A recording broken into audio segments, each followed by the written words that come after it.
and every one of you is a unique being.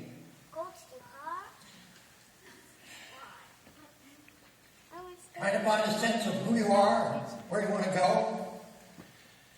You spent the majority of your last few years deciding just who you want to be. And believe it or not, you're partly there. Outside influences from your parents, wonderful bunch. They do clean up nicely, by the way. And educators have given you a variety of choices. Mix those together with your own wants and desires, and you're on the right path. But be careful that you always remain true to yourself and not end up a reflection of those influences. Today you begin a whole new chapter, one that will continue to make you even more that unique individual.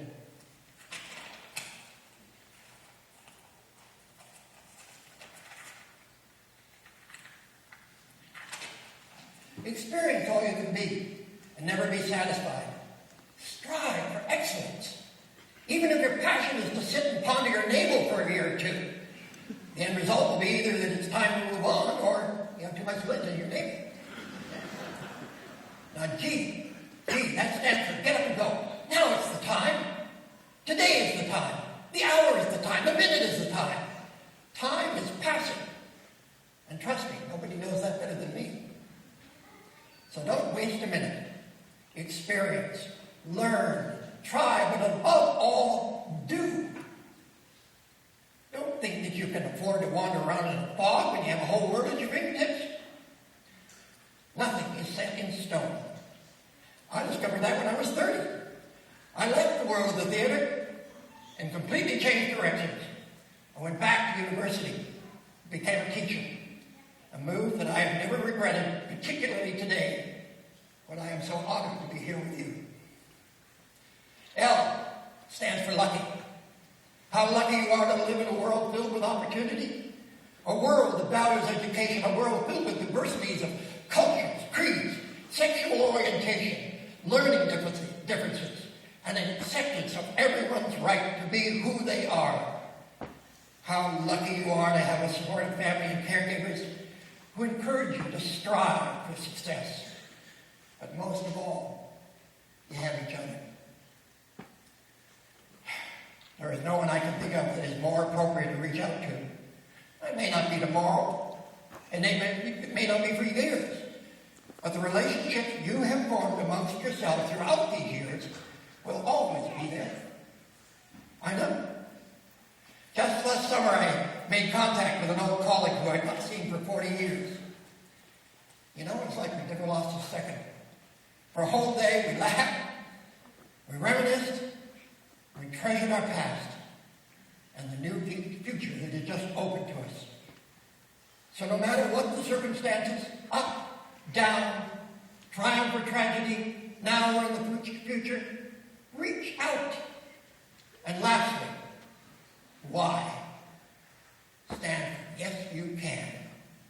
You and you alone, given the desire and the passion to move forward, can be more and do anything that you set your heart to. Notice I said heart, not mind. Please, Luke, become a doctor before I'm too old to need one. Cassandra, when you design that next house, I'm on a pension, a small one. Bronwyn, when you collect that Oscar, remember I taught you everything you know. So the next time you look in a mirror with a knowing smile, tilt your head back with pride and proclaim, "Damn, I'm ugly."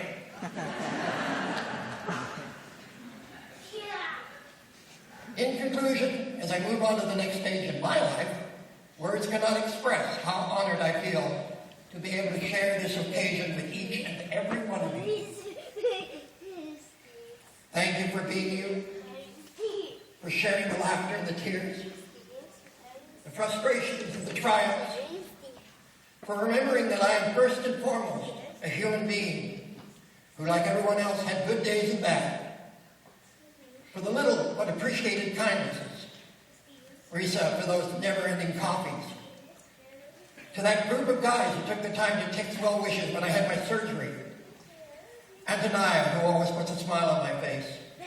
And thanks, Billy, for cutting out all that matting for the paintings, even if I did have to listen to you whine about child labor laws. The list is endless. Let me tell one story from when I was young. Yes, Miss Hermanson, I actually was young once. My favorite movie, long before you were a twinkle in your parents' eyes, was an old black and white film called Goodbye, Mr. Chips, in which a venerated, that means honored, old professor about to retire is serenaded at his window by a heavenly choir of his students. Just in case you have any ideas, I've heard you sing and the water cannons are being installed on my roof as we speak. It brought tears to my eyes then. And as I recall how Mr. Chips felt, so do my eyes feel down now. I want to leave you with a few lyrics from my favorite song. Now is your inning. Stand the world on its ear. Now is your set it spinning. That will be just the beginning. Curtain up, light the lights. You got nothing to hit but the heights. You will be swell. You'll be great. Let them tell. Just you wait. That lucky star I talk about is true. Dear friends, everything's coming up roses for me and for you. Bon chance, my friends. And as Spock said so aptly, live long and